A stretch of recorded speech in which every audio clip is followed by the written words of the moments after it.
Today's video dedication is for Whiskey Jack. The Massacre girl, known Schiller, versus Zhulodok, Zur the Enchanter, and Ghave Guru of Spores. Not a great hand. If we had something other than Rise of the Dark Realms, I'd be tempted to keep this, but the mana's there, but nothing to do with it. We'll take a free mulligan. Alright, and into Necro Skitter and Orcish Bowmasters goes nicely together. Extra planar lens. We'll wait until we've got plenty of swamps in play, but yeah, hopefully we'll be able to make something out of this. Straw Hat Luffy starting off with an Essence Warden, a Scryland and Eldrazi Temple. We draw into a Cabal Coffers, so again wanting to see more swamps, we'll just play a swamp every turn. Suppose I could have gone for Forbidden Orchard and started giving out tokens, maybe start that next turn. And then a Rampant Growth from the Junk player, and the Essence Warden goes and pings the Zhulodok. Greater Auramancy already protecting the enchantments. And we see +3, -3 on the Essence Warden. Pretty aggressive removal there. Does mean that we're not going to be able to take out the Essence Warden with our own removal though. Alright, and instead of going for the Orcish Bowmasters now, we've just drawn into the Jet Medallion again, so again get down a swamp, and we'll get our first piece of ramp into play. Another piece of ramp in Nature's Law. You need a lot of mana in Ghave, classically. Another good enchantment in Rhystic Study for Zur. Hangerback Walker being played for 2, and looks like he is paying into the Rhystic Study tax. Okay, and a Blade of the Bloodchief for us, so maybe we can risk getting down the Massacre girl here, so that we can pay into the Rhystic Study.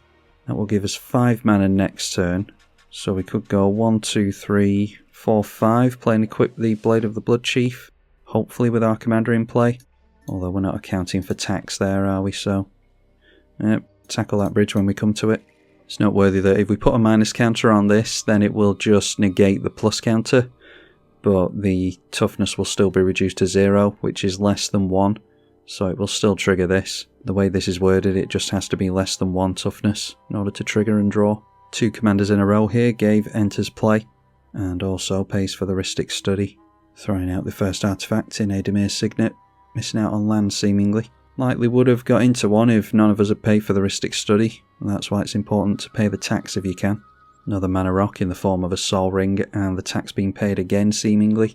And a Skittering Cicada is really good, well worth getting rid of. Tax being paid again. Whenever you cast a colourless spell until the end of the turn, it gets +X to power and toughness, where X is the mana value. And obviously there's the flash as well. And Hangerback Walker swings in at Zur. Difficult to know who the major threat is here. I mean, we've got Eldrazi, Zur and Ghave, which can combo off in the blink of an eye, so I don't suppose it really matters who we start going in for first. Bubbling Muck with hardly any swamps isn't great, so we'll play ourselves a Forbidden Orchard, and then I'll swing in at Zur here as well. And then we'll go Forbidden Orchard for a black mana. The Orcish Bowmasters does have flash, but we might draw into something that we can actually make use of here. So now that we've dealt 4 commander damage to Zur, we'll give him a token, and that will allow us to go for the Orcish Bowmasters for 1 mana. And yeah, we'll pay the tax on this, because I can always get down the Blade of the Bloodchief. Argument to be made for doing that first, but not too worried about getting a load of plus counters on the commander. So the Bowmasters can deal with the Hangerback Walker as opposed to the token. Obviously more plus counters can be put on this, so it puts it further out of range.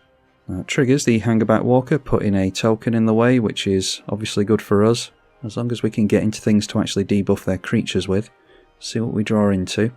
Alright, a swamp is good for next turn, so in that case we'll play Blade of the Bloodchief. Again, we'll pay the tax. Priority being held up by the Esper player, so maybe has counter magic available. I think I'll put the Blade of the Bloodchief on the Orcish Bowmasters. Spread the threats around a little bit, because I would really like to keep our commander in play. Now we'll see how many cards our opponents draw. We could of course have drawn some cards ourselves there off the Rhystic Study with the Orcish Bowmasters, not paid for it, and then drawn some more cards and pinged some stuff out of the way, but I just want to keep Zur behind for another turn or 2 if I can. Demonic Tutor from the Ghave player, likely going for a combo piece or a sack outlet, something like that. Paying for the Rhystic Study. Don't think he's got a single card off that yet. Okay, decided to allow the card draw, so decided to put a minus counter on the Cicada. Hopefully we'll see another card draw and can get rid of that thing, because that is a big threat. Might encourage my opponent to play Zhulodok on his own turn, just in case. I mean, I suppose he could play it out in response to this going down.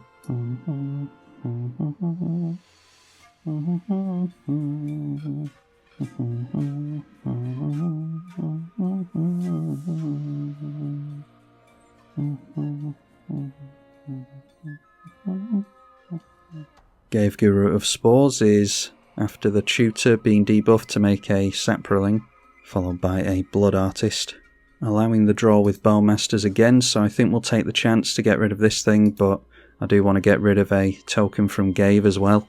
The fewer pieces of sack fodder he's got, the better. And so we get our first Blade of the Blood Chief counter, and another draw with the Massacre Girl. Can I say that by now? Far enough into the video, I hope. For anyone who doesn't realise why I bleep the name, the first instance of this character's release, I released a gameplay video of it, maybe two, and got demonetised because of I think it might have been the title, but the fact that I was saying the words as well at the beginning of the video. So yeah, that's why I'm censoring myself here, because of YouTube. Draw into another land, and we're definitely looking over at the Blood Artist now as well, of course. A Soul Ring for Xur as well, followed by Minimus Containment, which may well, yep, that's going on to the Massacre Girl. This is the problem. We really need to be able to protect our commander in this deck, but I'm glad I took the chance to get rid of this thing. Wouldn't have thought Xur would worry too much about Massacre Girl, in all fairness, although we are drawing cards off it, so maybe a good idea for them to get rid of it. Xur doesn't tend to be all that creature-based, of course, tends to set up a pillow fort, so might have wanted to allow us to control the other two players while he's going quite slow. This is one that we can sacrifice at least, turns our commander into a treasure, so that's half of the commander tax paid. Hedron Archive from the colourless player, so not aiming for the commander, and again paying into the Rhystic Study. 1/1 Thopter turns in towards us for obvious reasons. Alright, draw into the original here, so yeah, I don't think it's worth going for that just yet. We'd want our commander in play as well, really. Get another swamp in. As soon as we get 4 swamps, Cabal Coffers will be relevant. Let's sacrifice our commander for some mana. Make sure that she goes back into the command zone, because we want to get her back out again here. Tap down the Forbidden Orchard and give that token over here. And then with the Rhystic Study we will pay for that. So taking a turn off for our commander, really. It'd be good to get down Necroskitter along with our commander, especially if we can leave the Orcish Bowmasters in play. We did manage to get 1+ counter, which means we can start swinging in with that now. Another token being made by Ghave. And Ghave is free to sacrifice things into the Massacre Girl, because he won't debuff them, he'll just sacrifice them. So more tokens. Did just go for a tutor, don't forget, so can maybe assume that could go for something like a land, Ashnod's Altar and Doubling Season. That'd be a combo. Does mean that all 3 cards in his hand have to be relevant though. Alright, so we'll go for the 2/2 Orcish Bowmasters in at the right, and the Orc army straight down the middle. And if we have our opponent's block here, then the Wither will count as card draw with the commander. And the Xur is blocking, which is fine with me. So Blade of the Blood Chief going to trigger again. Blood Artist will be pointed at someone as well. We've left Ghave alone, so be interesting to see where he decides to point himself. That's being pointed at the Eldrazi player. Alright, and drawing into a Glistening Sphere, so that's likely just going to add 1 mana, but it is Proliferate on a Mana Rock. Haven't really gone too heavy on poison counters in this deck. Earthcraft now. So our opponent has all but plains on the basics front. We'll be able to make a lot of mana, only 2 cards in hand at least. And there we go with the Orcish Bowmasters allowing the Rhystic Study again, so I think we have to take the chance to go for the Blood Artist here with the Orcish Bowmasters, which is doing some work. Are we shocked that Orcish Bowmasters is a good card? Successfully getting rid of that, so we'll draw and Blade of the Blood Chief will trigger again. And then we see a Bloodline Culling that we've drawn into, so it can be creature tokens getting -2/-2, or 1 creature -5, so should be good against this Saproling army, should draw a nice number of cards off that. Earthcraft has hit play though, so untapping a Forest, and another one. Alright, and Mycoloth now may well be able to devour some things, but he'll be making plenty of tokens in the process, only at the beginning of his upkeep though. Thankfully this is an instant, so we will be able to see those and debuff them, even if he devours all the saprolings here. Pays for the tax again. Interesting thing is we could make a token with this and then instantly get rid of it with the bloodline culling.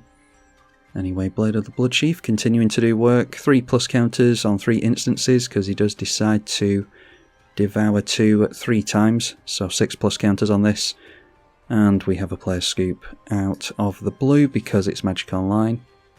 So yeah, another ban. Not sure how many times we need to ban people. I can't think of the number of people that try and join my games and then are not able to because they're banned. And yeah, we still keep running into people. It's a testament to the number of people that still play on Magic Online, I suppose. Untapping another land. And making another token with the Ghave. And last card in the hand is Phyrexian Arena, so our opponent will be able to start drawing twice as many cards next turn. Going to allow Rhystic Study to draw, which means we can kill off the Ghave here at least. Unless he wants to tap down his Mycoloth, of course, which I'm not sure if he wants to. Doesn't want to, leaves the 10-10 open, so we'll go after his commander and force him to spend 7 mana. Draw into a Slaughter Specialist this time, so we can hand some tokens out, and again, go for the whole debuff thing to draw cards. Another Mana Rock in Orzhov Signet for the Xur player. Got our Bowmasters up to an 8-8 now, and the Army token is a 5-5, 4-4 commander with Wither as well, of course, so should be able to deal a nice hefty chunk of damage to the Esper player, who has a full grip of 7 in hand.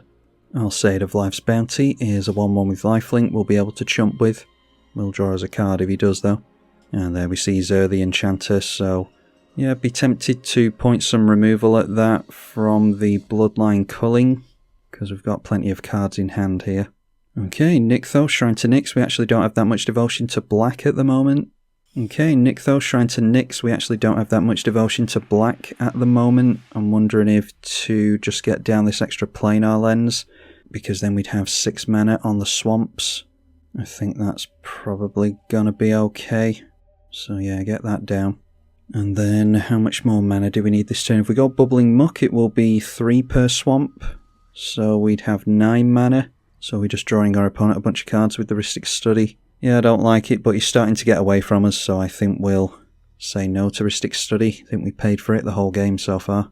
So Orcish Bowmasters, we will go after the token first, because I think I want to get down Necroskitter. We'll be able to steal away the Alseid of Life's Bounty.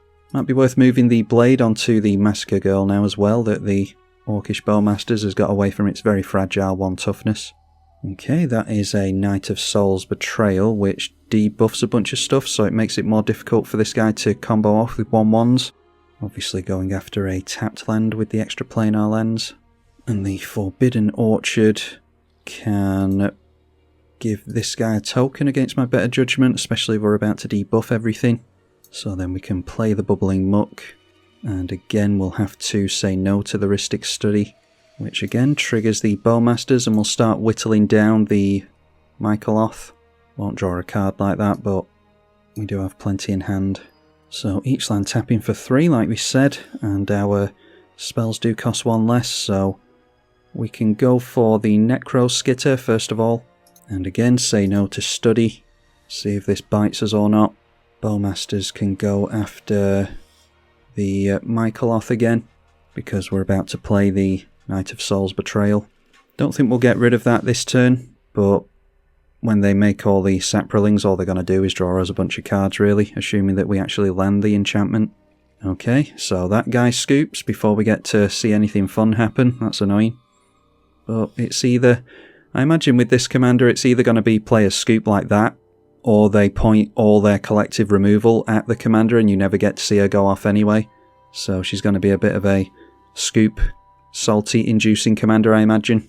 Alright, so this guy is getting a ban. He's just told us that he's playing 2 games at once. I don't know why you'd do that anyway. But block. So obviously only 1 player left now. We'll go for the enchantment anyway. And we might as well put the minus counter on Xur the Enchanter with the Orcish Bowmasters. Alseid of Life's Bounty gives protection for the turn. Alright, so I should use the culling in response here to get rid of the Xur, because it's going to get pro-black, but Is our opponent just going to scoop to that? It's so sad that you have to play around this on Magic Online. We'll let it happen. I'll give my opponent a chance to counter it during his turn, but we can go for the Slaughter Specialist here and give each opponent a 1/1 human, which will not survive. Might as well do it with the floating mana. And then we're holding up the double black for the Bloodline Culling, which we maybe should have done in response to the activation there. So only target is to point the Bowmasters at our opponent. Wither does nothing on an opponent. But when the Specialist comes in, it will give each opponent a 1/1, and that will die immediately to the Knight of Soul's Betrayal, so it's more plus counters, and the Slaughter Specialist gets a plus counter as well as the equipped creature with Blade of the Bloodchief. Another swamp for us.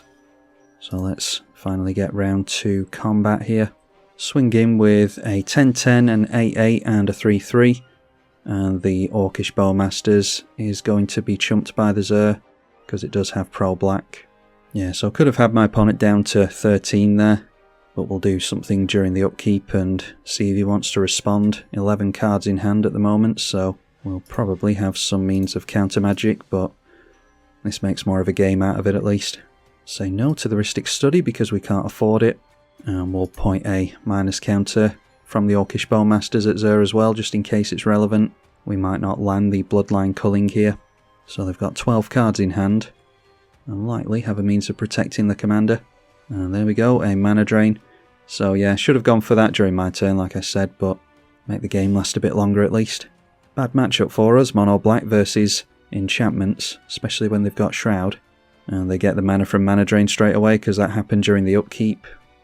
So 3 additional mana, although they did have to use 2 of their colours. Walking Ballista is 2 plus counters, but only has 1 toughness thanks to the enchantment. I might have to think twice about swinging in with Zur, but could go for a Pillow Fort. So does decide to swing in with his commander and goes after Heliod, Suncrowned. Is that just a straight up combo?